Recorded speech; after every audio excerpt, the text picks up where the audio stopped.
Ini kisah nyata, pengalaman real, bagaimana meraih gelar PhD, Philosophy of Doctor, gelar doktor di universitas di Inggris dengan bekal artikel-artikel ilmiah yang telah dipublikasikan di jurnal-jurnal internasional bereputasi. Istilahnya PhD by publication. 3 hal yang akan dibahas dalam bedah artikel kali ini. Pertama, bagaimana pengalaman nyata itu dalam meraih gelar PhD berbekal artikel-artikel ilmiah yang telah dipublikasikan di jurnal-jurnal internasional. Kedua, apa saja kelebihan dan kelemahan dari program PhD by publication. Ketiga, hal-hal yang harus kita perhatikan ketika akan mendaftar program PhD by publication. Subscribe channel ini dan bunyikan loncengnya supaya Anda tidak ketinggalan dengan bedah artikel-artikel ilmiah internasional berbahasa Inggris yang terbaru dan bermutu. Judul artikelnya PhD by Published Work and Doctorateness, My Experience at a UK University. Gelar PhD, gelar doktor dengan karya-karya yang telah dipublikasikan, kedoktoran, pengalaman saya di sebuah universitas di Inggris. Penulisnya Sin Wang Chong. Dia adalah ketika menjadi mahasiswa di University of Sunderland, ini profilnya. Disertasinya tentang ini, Developing English as Second Language Learners Feedback Literacy, Conceptualizing Feedback and Rethinking Feedback Practices. Banyak karya yang telah dipublikasikan, buku, monograf, artikel-artikel di jurnal, presentasinya banyak sekali. Kemudian ini profilnya di universitas tempat dia mengajar, The Education University of Hong Kong. Sama, banyak karyanya. Artikel Sin Wang Chong yang berjudul Three Paradigms of Classroom Assessment, Implications for Written Feedback Research, 3 paradigma assessment kelas, assessment belajar, juga dibahas di channel ini. Anda bisa klik linknya di bagian atas itu. Dan ini salah satu artikel yang sangat menarik dan baru tentang asesmen belajar di kelas. Baik, kita kembali ke artikelnya. Artikelnya ini sebanyak 12 halaman. Kita akan langsung saja ke pengalaman Sin Wang Chong dalam menempuh program PhD by publication. Sin Wang Chong adalah dosen di Education University of Hong Kong. Gelar masternya dalam bidang linguistik terapan. Sejak tahun 2017, dia telah menulis sebagai penulis pertama sebanyak 21 artikel di jurnal-jurnal internasional. Ada juga jurnal Q1 yang telah memuat tulisannya. Artikel-artikelnya membahas topik-topik pendidikan tinggi, asesmen pendidikan, dan asesmen bahasa. Awalnya, dia mendaftar program PhD by publication di 2 universitas di Inggris, tetapi tidak lolos karena tidak ada supervisor yang akan membimbingnya. Kemudian, dia mendaftar di Faculty of Education and Society di University of Sunderland dan diterima sebagai mahasiswa pertama program PhD by publication. Supervisornya tertarik dengan artikel-artikel Sin Wang Chong tentang assessment feedback, umpan balik assessment pada orang-orang yang belajar bahasa Inggris di Hong Kong. Sebelum supervisornya mewawancarai Sin Wang Chong dalam seleksi calon mahasiswa program ini, supervisornya itu melakukan kontak-kontak via email agar Sin Wang Chong menulis sebuah proposal yang bagus. Tentu ini proposal riset ya, proposal penelitian. Mereka berdua, Sin Wang Chong dan supervisornya, memeriksa artikel-artikel Sin Wang Chong yang telah dipublikasikan di jurnal-jurnal internasional. Dan kemudian memilih 6 artikel yang topiknya koheren, yakni tentang assessment feedback, in the English Writing Classroom in Hong Kong.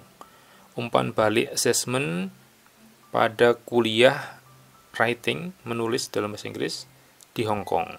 Selanjutnya, mereka berdua, Shin Wang Chong dan supervisornya, menulis kerangka konseptual framework, menulis paradigma penelitian yang luas dan juga metodologi penelitiannya serta research questions-nya, rumusan masalahnya. Mereka membuat konstruk tentang student feedback literasi umpan balik siswa atau mahasiswa yang digagas oleh Sutton ya. Ini ya teori utamanya mengacu pada Sutton atau Sutton bacanya ini. Dan juga teori-teorinya mengacu pada teori Carles dan Baud tahun 2018 dan exploratory practice paradigm, paradigma praktek eksploratif, sebuah bentuk penelitian praktis. Ini mengacu pada Hanks tahun 2017.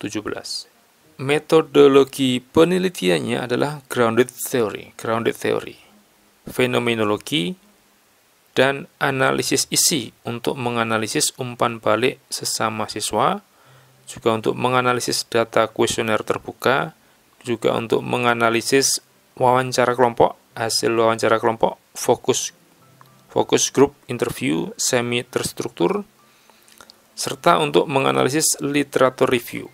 Research question-nya, pertanyaan rumusan masalahnya ada 2 dalam proposal itu. Pertama, bagaimanakah umpan balik dikonseptualisasikan oleh siswa-siswa yang belajar bahasa Inggris sebagai bahasa kedua? Research question nomor 2, bagaimanakah aktivitas-aktivitas pemberian umpan balik dapat meningkatkan kemampuan literasi umpan balik siswa-siswa yang belajar bahasa Inggris sebagai bahasa kedua?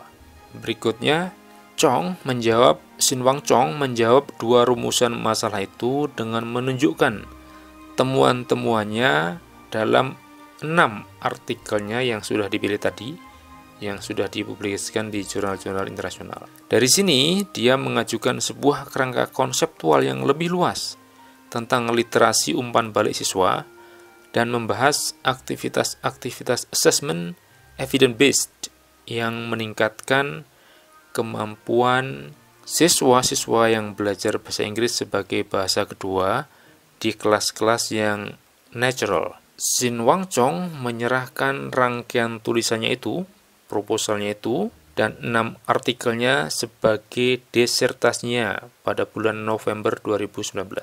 Disertasinya ini disetujui oleh Komite University of Sunderland. Berikutnya, Shin Wang Chong mengikuti ujian lisan untuk mempertahankan disertasinya pada bulan Maret 2020. Pengujinya 2 orang dari pihak internal dan eksternal. Hanya dalam tempo setahun prosesnya, dia berhasil mempertahankan disertasinya dan meraih gelar doktor, PhD by publication. Bagian kedua, apa kelebihan dan kekurangan PhD by publication? Kelebihannya pertama, affordability, biayanya terjangkau, jauh lebih murah ketimbang kuliah S3 tradisional. Biaya kuliah PhD by publication itu hanya 3.860 pound sterling, sekitar 69.500.000 rupiah, jauh lebih murah. Kemudian kelebihan kedua dari program PhD by publication adalah publishability and handling stress. Sudah mempunyai kemampuan dan pengalaman untuk mempublikasikan artikel-artikel di jurnal-jurnal bereputasi, dan juga tidak terlalu stres ketika mengikuti program ini, karena sudah mempublikasikan banyak artikel di jurnal internasional. Jadi kelebihan mahasiswa PhD by publication sudah memiliki kemampuan dan pengalaman di bidang itu, di bidang publikasi. Dan karena tidak menempuh program doktor tradisional yang 3, 4, 5 tahun lamanya, jadi tidak terlalu stres. Ini pengalaman Shin Wang Chong. Kelebihan nomor 3 adalah Sustainability in Research. Di sini mahasiswa PhD by Publication dituntut untuk melakukan penelitian secara terus-menerus, jauh-jauh hari sebelum dia mendaftar sebagai mahasiswa program PhD by Publication. Itu kelebihannya, 3 kelebihannya. Kemudian kekurangannya, kelemahannya.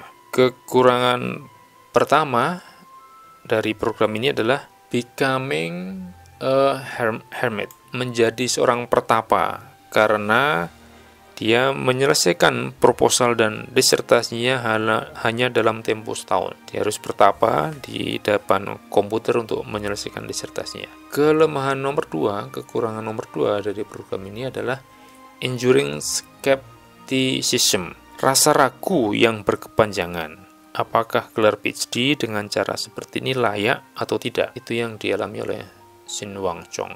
Nah, terakhir adalah 6 hal yang perlu. Bagian terakhir yang kita bahas di sini adalah hal-hal yang perlu kita perhatikan sebelum mendaftar program PhD by Publication. Ada 6 hal yang perlu Anda dan kita perhatikan. Pertama, do you have a well-established research program on a coherent theme? Apakah Anda memiliki roadmap penelitian yang kuat dengan sebuah tema yang koheren? Nomor 2, apakah Anda mempublikasikan artikel-artikel Anda di jurnal-jurnal yang mapan, well established. Misalnya jurnal-jurnal yang terindeks SSCI, Social and Science Citation Information. Nomor 3, apakah Anda menjadi penulis pertama atau bahkan menjadi penulis tunggal dalam artikel-artikel Anda itu? Nomor 4 yang harus Anda perhatikan adalah apakah Anda bisa mendapatkan supervisor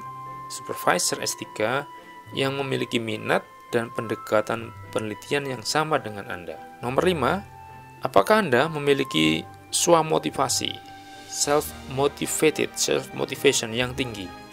Bisakah Anda bekerja sendirian dengan dukungan orang lain yang minimal, atau boleh dikata tanpa dukungan orang lain? Nomor 6 yang harus Anda perhatikan adalah apakah Anda mampu berefleksi secara kritis dan menyintesiskan artikel-artikel Anda dengan perkembangan terbaru dalam bidang Anda. Itu 6 hal yang harus Anda perhatikan. Sudahkah Anda siap mengambil program PhD by Publication?